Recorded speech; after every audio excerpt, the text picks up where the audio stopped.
Os investidores, as incorporadoras estão muito atentas com esse público maduro. Comercialmente é uma oportunidade e a diferenciação vai estar conforme a gente está abordando os assuntos, que hoje permeia aí praticamente o Brasil e o resto do mundo. Mas cada prédio tem um jeito de andar, tem um jeito de ser. As pessoas que moram naquele lugar são diferentes do outro prédio. O que um síndico precisa ter é esse jogo de cintura, de saber avaliar o que é importante num prédio e no outro isso não é relevante. Mas coisas que neste prédio aqui não são relevantes naquele é super importante. Olá a todos, de volta para mais um O Perito Podcast, para continuar o assunto de longevidade e conforto em condomínios. Sou Ansel Lankman, responsável técnico pela Lank Engenharia, um escritório especializado em perícias em condomínios.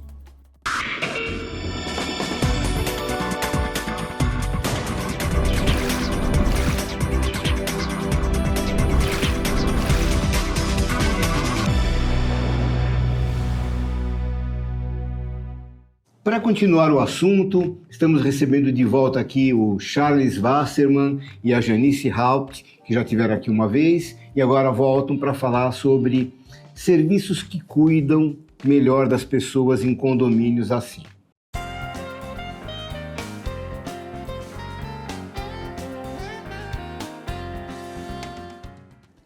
Não esqueça, se você gostar do programa, clica, dá um positivinho para nós, escreva um comentário, se inscreva no canal se você ainda não fez e clica no sininho para receber as nossas notificações.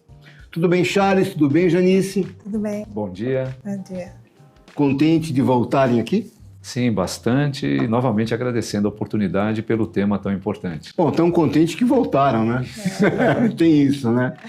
Escuta, nós vamos falar hoje mais sobre a questão dos serviços que são oferecidos num condomínio como o Mature, que vocês já falaram um pouquinho, né? Para quem não assistiu o primeiro episódio que a gente fez, né? Eu vou lembrar que vocês são síndicos que já trabalham nessa função há muitos anos e que mesmo assim fizeram o curso de formação de síndicos profissionais para se adequarem melhor e que agora vocês estão se dedicando a condomínios voltados para longevidade e conforto. É isso. Esse tema ele está ganhando cada vez mais força,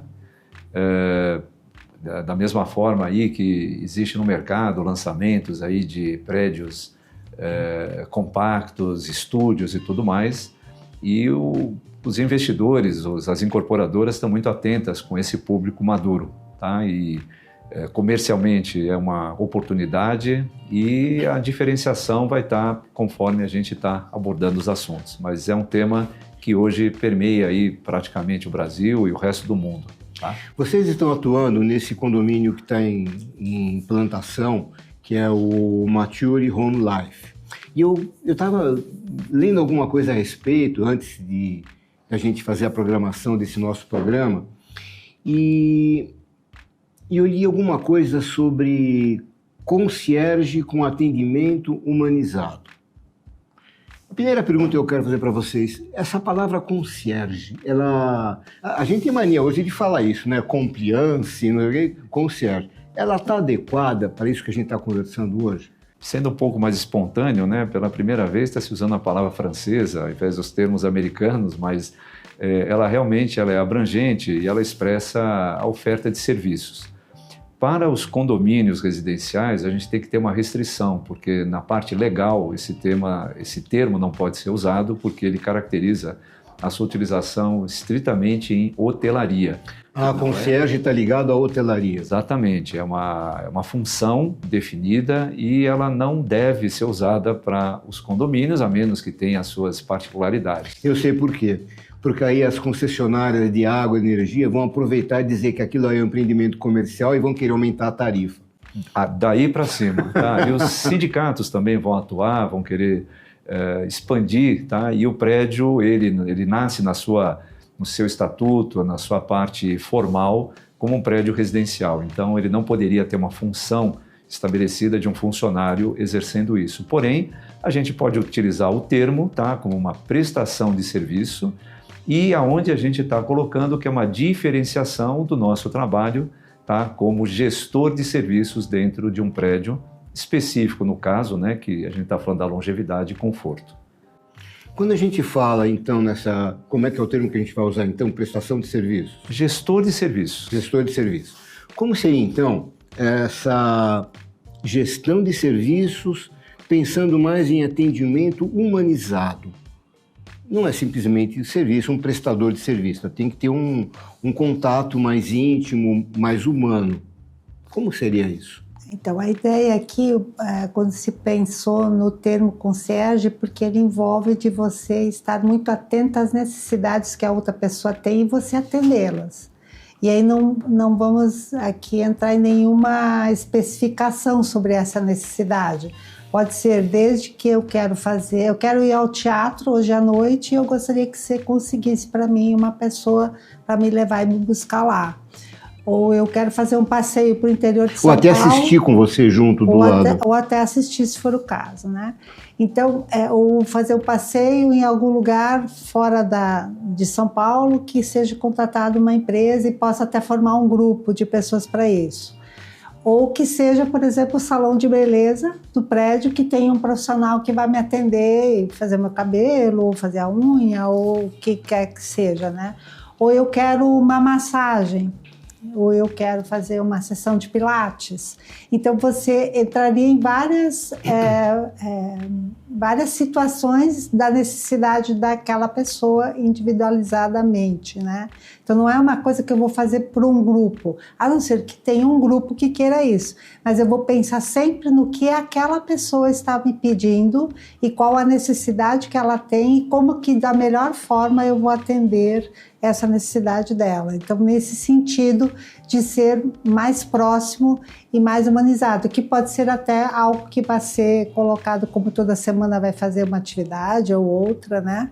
Então, dentro daquilo que a pessoa efetivamente necessitar ou desejar, né? Então, Janice, tudo isso aí está ligado com o tipo de serviço que vai ser ofertado. Então, significa conhecer as necessidades e, de repente, perguntar, como você falou no programa anterior, né? Você propôs uma pesquisa para que as pessoas se manifestassem a respeito do que elas sentem falta naquele condomínio. Esse é um aspecto que é uma iniciativa do síndico.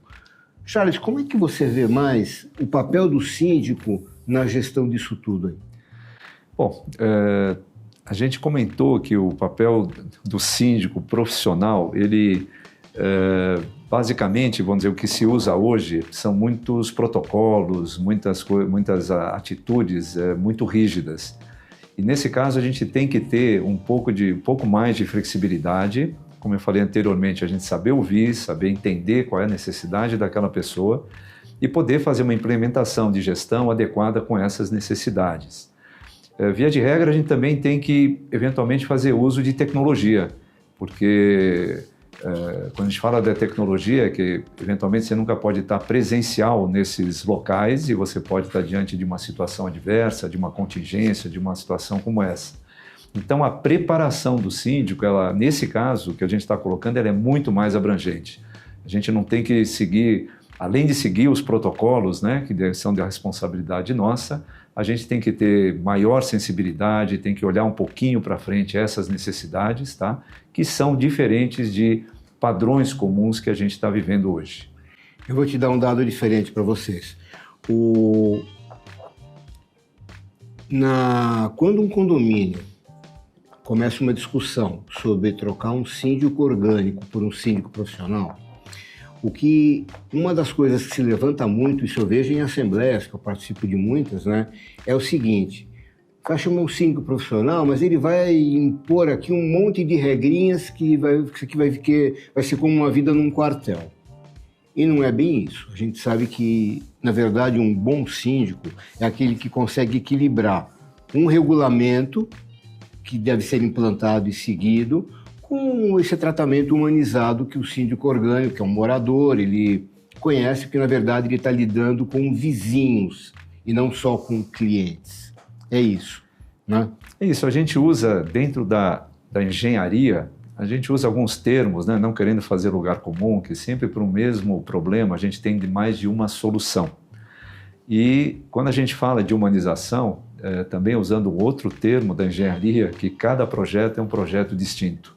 Então, eu acho que a principal receita, né, de um síndico profissional, quando ele está com 1, 2, 3, 10 edifícios ou mais administrando, eu acho que a primeira receita é que cada prédio tem a sua característica, a sua necessidade, e a gente tem que se adequar às necessidades de cada um desses prédios. E aí entra a humanização. Então, o bom síndico é aquele que tem essa percepção de entender que o condomínio A é diferente do condomínio B e que ele tem que agir de maneira diferente também, porque são características diferentes, são públicos diferentes e assim por diante. E complementando isso, a necessidade vem da demanda daquele prédio, não uma imposição do síndico para o prédio. Acho que isso é que é a grande diferença. Repete, por favor, que isso é importante. Que a demanda das necessidades vem do prédio. Então, é um caminho em que a gente tem que respeitar. A gente não pode chegar num prédio e querer impor algumas regras, algumas coisas, nem que sejam padrões, tá? E aí é saber ouvir e saber administrar. Então, resumindo isso tudo, a preparação do síndico, que foi onde a gente começou esse assunto, né, é uma coisa muito importante. Preparação significa você ter uma cabeça preparada para saber que você vai ter que se adaptar a situações diferentes. É isso, né?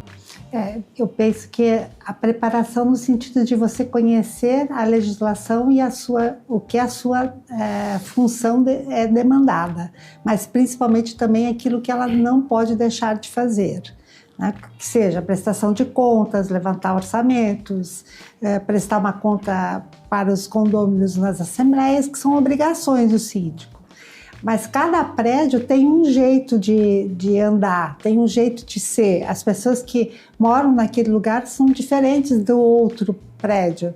Então, isso é super importante. Eu acho que o que o síndico precisa ter é esse jogo de cintura, de saber avaliar o que é importante num prédio e no outro isso não é relevante. Mas coisas que neste prédio aqui não são relevantes, naquele é super importante. Então, que são situações muito diversas. Acho que tem pontos que são muito relevantes, a segurança sempre é um ponto que a gente tem que olhar, eu diria, com lupa hoje, né? E uma parte que eu entendo que é muito importante são os funcionários daquele prédio, daquele condomínio. Então, ter pessoas boas e bem treinadas e que saibam o que estão fazendo é extremamente relevante. Você está levantando um assunto muito importante, que a gente começou a falar sobre a preparação dos síndicos para um tratamento humanizado em condomínios, principalmente em condomínios diferentes, onde a gente tem esse público preocupado com longevidade, etc. Agora estamos falando em funcionários e em prestadores. Eles também têm que ser preparados. Como é que você imagina isso? Como começa esse processo de preparação de funcionários e colaboradores, chama do que quiser chamar? De maneira geral, quando você tem uma implantação, você vai começar com os funcionários novos, então a parte do processo seletivo, do perfil dos funcionários, e a gente tem que levar em consideração que basicamente os prédios têm 3 categorias, né? Ele tem o zelador, tem a portaria e tem os auxiliares. E os auxiliares de limpeza e tudo mais são pessoas que, via de regra, não têm um preparo, muitos são migrantes que estão chegando, né, em São Paulo para tentar uma vida nova. Eu acho que toda essa sensibilidade, né, desde da parte seletiva de todos os funcionários, é a primeira etapa onde tudo nasce para que a gente saiba que os colaboradores, então, do prédio vão trabalhar de maneira bem assertiva. E no outro caso, onde os funcionários já existem, onde a gente está assumindo, né, a parte de síndico no prédio, é uma avaliação para saber se os funcionários estão adequados, cada um à sua respectiva função, e valorizar eles no sentido de que alguma deficiência deva ser complementada, fomentar cursos, fomentar capacitação e ter uma ação social. Eu acho que, como síndico, a gente tem uma obrigação social para fomentar o crescimento desses funcionários. Muita gente tem uma sensação de falar, puxa, eu tenho um porteiro há mais de 30, 40 anos, onde ele me traz segurança, mas se a gente pensar na parte social, essa pessoa não teve uma evolução na sua vida profissional. Então, é um assunto extremamente, vamos dizer... Mas aí a gente tenta resolver com treinamento, desde que você enxergue um potencial naquele funcionário de que ele vai absorver aquele treinamento, as informações que vai receber. Tem gente que não adianta, o cara tem uma limitação e não vai progredir, não vai ter um progresso na preparação dele. Mas tem muitas pessoas que você consegue incutir conceitos de melhoria, de trabalho, de humanização, de dar a devida importância para o outro, que talvez ele não tenha tido isso na infância dele, em outro momento, em outro lugar. Mas basicamente é isso, a gente valorizar o funcionário. Então, apesar das limitações que eles possam ter, e hoje em dia esses funcionários eles estão contratados para portaria, mas o número de deliveries, de assistência que ele tem que dar ao prédio é muito grande. Então eu vou puxar esse gancho aqui, uma pergunta que chegou aqui do Márcio Fernandes de Campinas. O que ele pergunta? Caro professor Ansel, existe algum tipo de treinamento ou qualificação obrigatória para os funcionários que atuam em condomínios com foco no cuidado de pessoas? Você conhece alguma legislação assim? Não, eu acho que não existe uma legislação. Eu acho que existe aí um bom senso nosso, né, de olhar isso. Eu entendo que tem algumas coisas que a gente pode melhorar na contratação. A gente passou por uma experiência e eu, na verdade, fiz isso pensando numa coisa que aconteceu de outra forma, porque lá no prédio a gente contrata normalmente os funcionários lá que vão atuar nos serviços gerais, já pensando que se ele possa ser um futuro porteiro. Por que isso? Porque ele vai conhecer as pessoas, ele vai saber quem é quem. Então, quando ele assumir a posição de porteiro, ele já não vai passar pela necessidade de ter que conhecer as pessoas do prédio, que é a parte mais difícil. Meio caminho está andado. Meio caminho andado. E aí eu tinha duas pessoas, dois candidatos de serviços gerais para assumir a posição de porteiro. Mas eu fiquei incomodada e desconfortável porque eu entendi que um deles tinha alguma deficiência cognitiva, o que me preocupou muito porque na hora de fazer o trabalho da portaria, a necessidade de atenção e de cuidado é muito maior do que quem trabalha com serviços gerais. Aí pensando em identificar uma pessoa, de ter certeza que aquela pessoa realmente possa entrar, é uma série de coisas que a gente estava implementando e, inclusive, estávamos entrando com a parte de reconhecimento facial e que exigia aí alguma atuação deles na hora de cadastrar as pessoas no sistema. E aí eu chamei uma pessoa conhecida minha, que eu trabalhei numa outra empresa grande que eu trabalhei há alguns anos atrás, que era de RH, e pedi para ela aplicar um teste. E aí nós aplicamos o teste nessas duas pessoas e foi exatamente o que aconteceu. Ela, logicamente, faz o teste sempre com uma entrevista aplica o teste, depois vê qual é o resultado do teste e faz uma nova conversa com as pessoas. E aí ficou muito claro que um deles realmente tinha um problema cognitivo. E ele próprio, na entrevista, falou que ele não tinha condições de fazer os cadastramentos, que ele não se sentia à vontade aí para lançar as coisas no sistema. E aí, logicamente, a gente promoveu o outro. Só que quando nós fizemos isso, a gente resolveu fazer para todos os funcionários. Com que ideia? Que a gente tivesse um perfil das pessoas para que no momento que nós fôssemos contratar um treinamento, a gente soubesse exatamente como que a pessoa que fosse dar o treinamento teria que lidar com cada um para que tivesse o nível de aprendizado que a gente gostaria. Porque tivemos uma experiência, até tanto eu quanto o Charles, no ano anterior, a gente contratou uma empresa para ficar o ano inteiro treinando e capacitando as pessoas em segurança. Quando ele acabou o trabalho dele no final daquele ano, a gente percebeu que o aprendizado não tinha acontecido.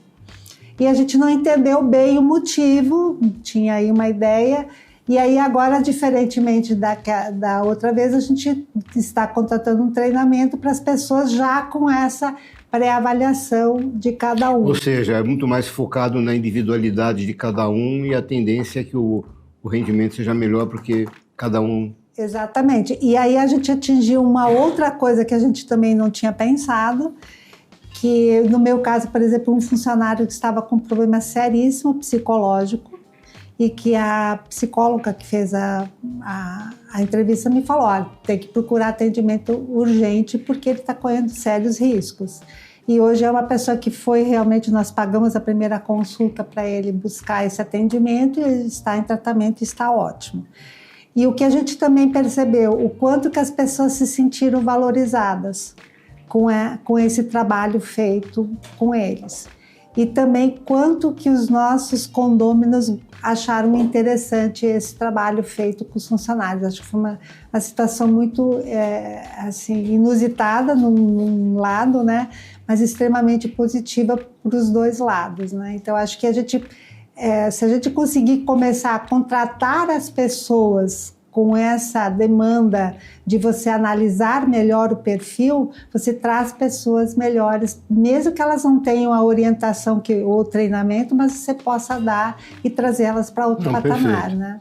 Então, Márcio, você está vendo que não tem uma legislação específica, tem sim uma orientação, uma iniciativa do síndico. Aliás, as leis, elas se originam de demandas públicas de setores que estão pedindo alguma normatização sobre aquilo. Da mesma forma que a Janice achou essa necessidade no condomínio dela, pode ser que outros mais também comecem a sentir isso, vire um movimento a ponto de sensibilizar os legisladores, né? Se é que eles se sensibilizam com alguma coisa, né? a promover um projeto de lei, alguma coisa desse tipo assim. Tá bem? Respondido. Você mandou teu endereço bonitinho, vai receber sua caneca, é só aguardar a comunicação nossa. Tá bem? Alguma coisa para acrescentar, Charles, antes da gente encerrar? Eu colocaria que, como o Márcio falou... Você está meio impaciente assim? Mas é que ele colocou de ter alguma coisa obrigatória e aspectos legais, é que entra de novo a sensibilidade do gestor. Eu acho que tem que, independente daquilo que a lei possa ou não preconizar, mas eu acho que esse diagnóstico, essa avaliação tem que ser uma forma constante de cada síndico em cada prédio, né? Ratificando que cada prédio tem as suas características e aí cabe ao síndico identificar as necessidades de cada um. Perfeito. Chegamos ao final de mais um. Agradeço novamente a essa participação de vocês. A porta está aberta para vocês voltarem sempre, tá? Obrigada. E bola para frente. É okay? isso aí. Chegamos ao final, então, de mais um O Perito Podcast. Lembrando que você precisa não, se você quiser, comente o que você achou, pode falar coisas boas, pode falar coisas ruins, que a gente também usa como preparação, como treinamento para melhorar o nosso programa. Clica no joinha se você gostou, clica ao contrário se você não gostou, se inscreva no canal se você ainda não fez e tem o sininho aí para você receber as nossas notificações. Nós vamos continuar sobre esse assunto, fique atento e nos vemos em breve.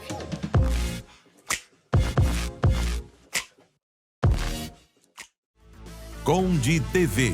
Informação de qualidade e credibilidade é aqui.